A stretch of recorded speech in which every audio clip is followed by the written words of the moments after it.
Hello everyone, today I'll continue telling you the story of the single mother, Diệu Hân. I hope you enjoy the video. Since the grand opening, Diệu Hân's little bakery has always been lit from early morning. The smell of freshly baked pastries drifted all the way to the sidewalk, and customers came in constantly. So much that on some days Hân had to hire a temporary helper. Every day was filled with laughter and compliments, making her feel like she was finally living the life her father had always wished for her. A life of peace, independence, and hard-earned stability. But that peace didn't last long.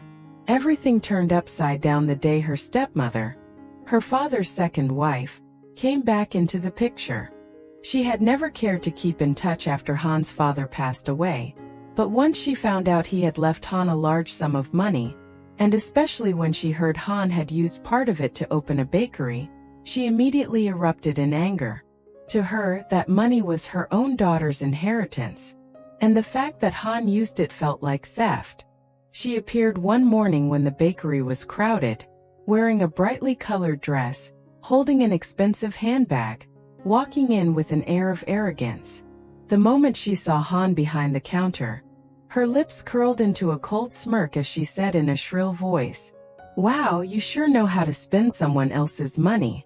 Your father's not even properly in the ground, and you've already used the money to open a shop."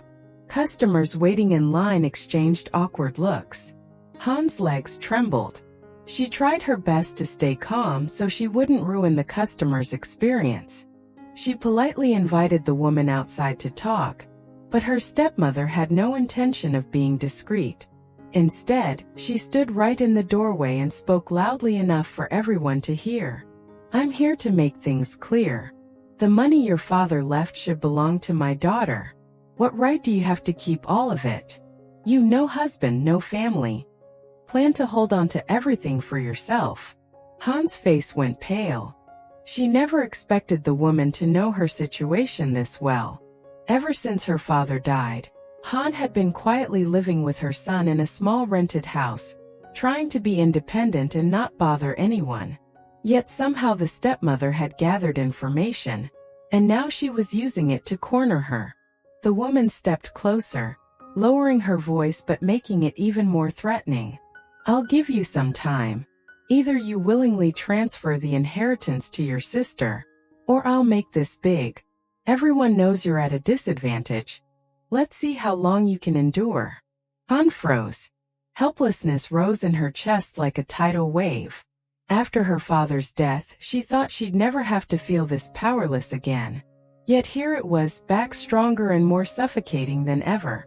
As the woman left, she threw back one last sentence that made Hân's blood run cold. "Remember, I know you only have your son to rely on. If you don't want trouble, sign the papers." The moment the door shut, the bakery fell silent. Hân forced a smile as she served the remaining customers, but her hands wouldn't stop shaking. Her heart felt crushed. No matter how hard she worked, how much she tried, her entire life could be toppled by a single threat. By noon, after cleaning the counter, she finally sank into a chair, covering her face with both hands. She had never felt so small. But what scared her most was the little boy sleeping in the back room. Hân feared the stepmother would do something to ruin the fragile peace she and her son had just managed to build. She knew this wouldn't end here. And in that moment, Hân suddenly remembered Thành, the man who always stood behind her, the man who always reached out when she fell. She didn't know if she should tell him, but her heart kept calling his name, as if he were the only place she still felt safe. The days after that tense encounter were filled with anxiety. She kept trying to stay focused on work, but sometimes while measuring flour, she would startle at the thought of her stepmother walking through the door again. Even so, the bakery continued to welcome customers every day. The locals had grown fond of the warm morning smell of freshly baked pastries. Children often stopped by for the little treats Hân loved to give away. Sometimes she thought, if I stay kind and hardworking, maybe everything will eventually pass. But she underestimated her stepmother's malice. One afternoon when the bakery was crowded, a young woman walked in, well-dressed and polite. She bought a box of tiramisu and 2 cream puffs. Han served her warmly like any other customer. But less than an hour later, the same woman stormed back in, her voice intentionally loud. "What kind of bakery is this? I ate your cake and had a stomachache for hours. The cake is sour, completely spoiled." The whole shop turned to look. Han froze. The tiramisu had been made fresh that morning, and the cream puffs were always refrigerated properly. There was no way they were spoiled. She gently asked, "Could I take a look at the cake, please?" The woman shoved the box onto the counter. The moment Han opened it, a sour smell hit her. But it didn't smell like tiramisu. More like it had been mixed with something, lemon juice or spoiled milk. Most importantly, Han recognized the cream had been stirred and altered. It wasn't how she decorated it. The woman continued yelling, "How dare you sell spoiled food? What if I got food poisoning?" Some customers began whispering. Han stammered, trying to explain. "I'm really sorry, but this doesn't look like the cake I made. May I check it properly?" The woman rolled her eyes and replied as if rehearsed, "I don't care. I know what I ate. I'm giving your shop a 1-star review. A bakery like this shouldn't even be open." Then she quickly left without looking back. That very evening, a post appeared in a local Facebook group. "New bakery sells spoiled cakes. Got sick after eating. Beware everyone." The photo was the exact sour tiramisu. Han felt her whole body go numb. The post spread quickly. Some people defended her, but many became wary. She didn't sleep at all that night. The next morning, she stood outside the bakery early, taking several deep breaths before unlocking the door. But the thing that hurt most was what happened right after. A man walking by glanced at the shop sign and shook his head. "Oh, this is the spoiled cake shop from yesterday, huh?" That simple sentence stabbed her like a knife. In that instant, she knew this wasn't coincidence. This was sabotage planned in advance. And the only person who had a reason was her stepmother. By noon, another stranger, a middle-aged woman, came to the bakery. She didn't even look around before saying bluntly, "You're Dieu Han, right? I was asked to tell you this. If you insist on keeping this shop open, what happened yesterday is only the beginning." Before Han could respond, the woman turned and walked away. Han stood frozen. Her hands turned cold. Sweat trickled down her back like she had just run a long distance. She knew now, her stepmother was truly determined to destroy her new life. She knew she had to be strong. But for the first time in years, Han felt genuinely frightened, terrified that all her hard work, all her hopes, all the future she had carefully built, could be crushed overnight. And in that moment of suffocating despair, only one name echoed clearly in her mind: Tan. That evening, Han closed the bakery earlier than usual. She sat alone behind the counter, the warm yellow light casting soft shadows over her tired face, her eyes red from a whole day of holding herself together. The ticking sound of the wall clock echoed in the quiet room, making the heaviness in her chest feel even more suffocating. Han didn't want to tell Tan.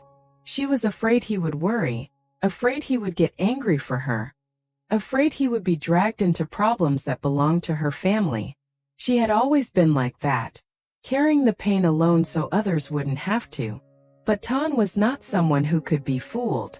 As soon as he finished work, he drove straight to the bakery. He didn't know why, but a restless feeling had followed him all day, as if something was terribly wrong. When he saw the shop closed early, with the lights still on but the curtains drawn, his heart sank. He hurried to the door and knocked. "Hun, are you in there?" A moment later, the door opened slightly. Han appeared, her face pale, attempting a smile, but her eyes were red. "Tan, why are you here at this hour?" Just one sentence, and Tan already knew something had happened. He stepped inside, saying nothing, gently placing his hands on her shoulders. "Han, tell me, what happened?" The moment she heard his voice, tears streamed down her face. With a trembling voice, she told him everything. The girl accusing her of selling spoiled cakes, the online post, the stranger who came at noon to threaten her, and finally, in a whisper, as if afraid someone might hear, "It's my stepmother. She wants me to give up my inheritance to my half-sister." The moment she finished speaking, Tana's expression hardened. His eyes darkened, his jaw clenched tight. "Han, why didn't you call me? I didn't want to drag you into this." Tan gently lifted her chin, his voice firm. "I'm here to carry things with you. Anyone who touches you is touching me. Do you understand?" Han lowered her head, tears falling onto Tana's hand. Right then his phone vibrated. A message from a friend who worked in the local community groups. "The post about Han's bakery is spreading fast. The person who posted it received money from a strange account." Tana's eyes sharpened. He stood up immediately. "Han, stay here. Lock the door. Don't open it for anyone except me. I'm going to see your stepmother." Panicking, Han grabbed his hand. "Don't go. She's not simple. I'm afraid she'll make things worse." Tan leaned down, placing a hand gently on her cheek, his voice low but steady. "You've been scared alone long enough. From now on, let me." 30 minutes later, Tan stood in front of her stepmother's house. A luxurious but cold-looking villa. He rang the doorbell. When the door opened, the same woman who had caused trouble at the bakery that morning looked him up and down and asked, "Who are you looking for?" "Mrs. Fhuang, Han's stepmother. I need to speak with her." His firm tone made the woman hesitate, but she still led him inside. Mrs. Fhuang was sitting on the sofa, sipping tea with an air of someone too accustomed to flattery and power. When Tan walked in, she glanced at him and smirked knowingly. "I knew you'd come. That girl probably cried her heart out to you." Tan didn't sit. He stood tall, his voice cold as winter wind. "I'm here to make things clear. If you keep hiring people to sabotage Han's bakery, if you keep threatening her and her child, I'll bring this to the authorities." Mrs. Fhuang let out a sharp, mocking laugh. "The law? You think anyone will believe an illegitimate child over me? The inheritance belongs to my daughter. And that bakery, if I want it shut down, I can shut it down anytime." Tan clenched his fists, forcing himself to stay calm. "Han isn't trying to take anything from you. The only thing she wants is peace." "Peace?" She scoffed. "She doesn't deserve peace." That line made something snap in Tan. He stepped forward, voice dropping low and dangerous. "Listen carefully. I don't care how much money or power you have, but if you ever lay a hand on Han, even a little, I'll stand right outside your house every day live streaming everything you did to her father. And trust me, the internet will be very interested." The smile on Mrs. Fhuang's lips vanished. Clearly, she hadn't expected Tan to push back this hard. He continued, "I don't want to fight, but if you force me to protect Han at all costs, I will." The air grew tense. Mrs. Fhuang stared at him, irritation obvious. Finally, she set her teacup down. "Fine. If you're so determined to protect her, let's see how long you can keep it up." Tan didn't reply. He turned and walked out of the cold, luxurious house, with stronger resolve than ever. When he returned to the bakery, Han was still sitting there, clutching a towel in her hands, her eyes swollen from worry. The moment she saw him, she jumped up. Are you okay?" Tan stepped closer, resting his hand gently on her shoulder. "I'm fine. And from now on, you won't face anything alone." Han wiped her eyes, voice choked. Thank you. Thank you so much." Tan pulled her into a gentle embrace. "Han, you have me now. And I won't let anyone hurt you ever again." And for the first time in days, Han cried. But these were tears she finally allowed herself to shed, because she no longer had to carry everything alone. After that night when Tan held Han in his arms, the two of them stayed in the bakery for a long time. The soft yellow light fell over Han's tired face, while Ton sat right beside her, his hand gripping hers as if trying to pass her some warmth, some peace. He knew very well that Han's stepmother wasn't the type to give up easily. That woman had her eyes on the inheritance, on Han's weaknesses, and what she had done so far was only the beginning. When Han finally calmed down a little, Ton gently spoke, his voice low but firm. Han, what happened today is just the first step. She'll come up with something else. I want to talk to my lawyer and settle this properly. But Han shook her head immediately, fear and insecurity clear in her eyes. I don't want to trouble you anymore. Hiring a lawyer is expensive. Ton tightened his hold on her hand, his voice both resolute and tender. Your family is trying to steal your inheritance, hiring people to sabotage your shop, threatening you and your son. This isn't just a family matter anymore. This is about protecting you. And I will do it. Han lowered her head, tears rolling down her cheeks. In that moment, she realized she was no longer alone in this life full of unexpected blows. The next morning, Ton brought Han to the office of Lawyer Hong, a calm middle-aged man with sharp yet warm eyes who had helped Ton many times before. The moment he saw Han, he smiled reassuringly. Ton told me a little. Don't worry, the law always stands with the person being harmed. Ton explained everything.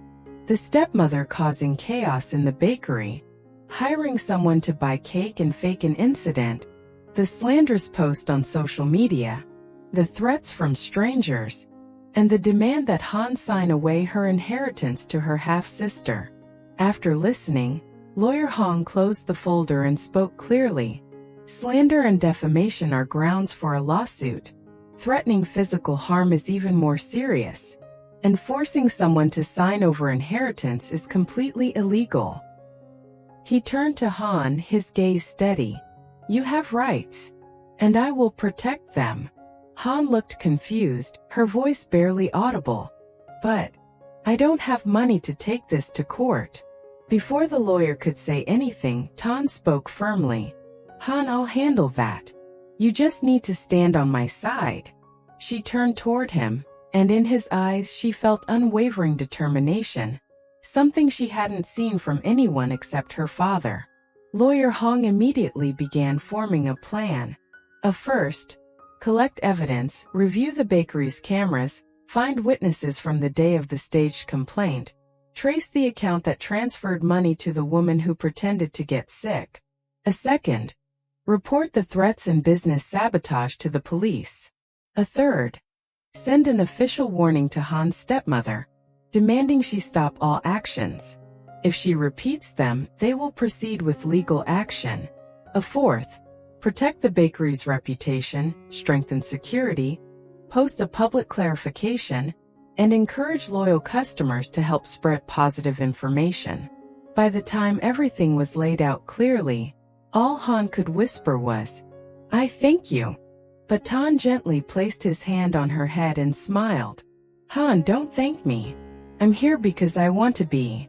You've suffered enough. From now on, let me share the burden with you.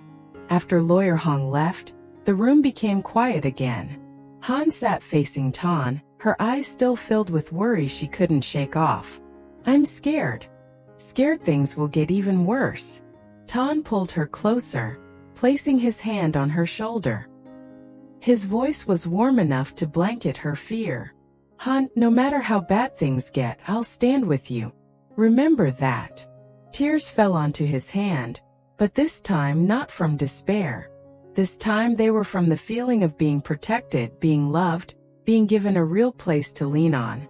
And in that moment, Han knew that no matter what her stepmother did next, she would never again have to tremble alone, because beside her was always Ton.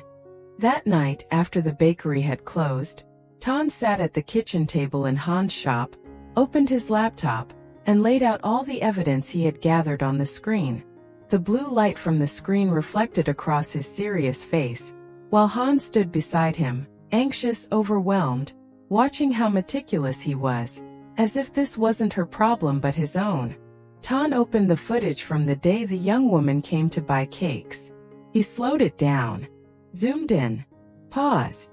Han gasped when she clearly saw the girl carrying a small black pouch, and the moment Han turned around to get the pastries, the girl quickly opened the box, slipped something inside and closed it again. Tan froze the frame at the exact moment. Han, do you see this? The cake was tampered with before she even came back. His voice was sharp and cold. Han's throat tightened. She couldn't say anything. Tan then showed a second clip. The same girl standing on the street corner, receiving an envelope from a middle-aged woman, the very one who had appeared at the bakery to threaten Han the day before. Lawyer Hong watched in silence, nodding slowly, his expression growing more and more grave. That's enough, he said. This is deliberate slander and business sabotage. We have direct evidence. No one walks away clean from something this dirty. Tan's fingers clenched the edge of the chair until his knuckles turned white. He couldn't imagine how long Han had endured such injustice, alone, silent, bearing everything by herself. He turned to her, voice low with guilt. I'm sorry, I only found out now. Han shook her head. Her eyes were red but full of gratitude. After reviewing everything, Lawyer Hong suggested the next step. I'll send a legal warning demanding that Mrs. Huang immediately stop all threatening and sabotaging behavior. But I believe a face-to-face confrontation is necessary.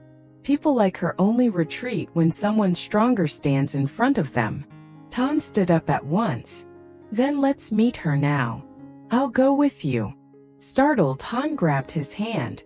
Please don't be impulsive. I'm afraid she'll do something worse to us.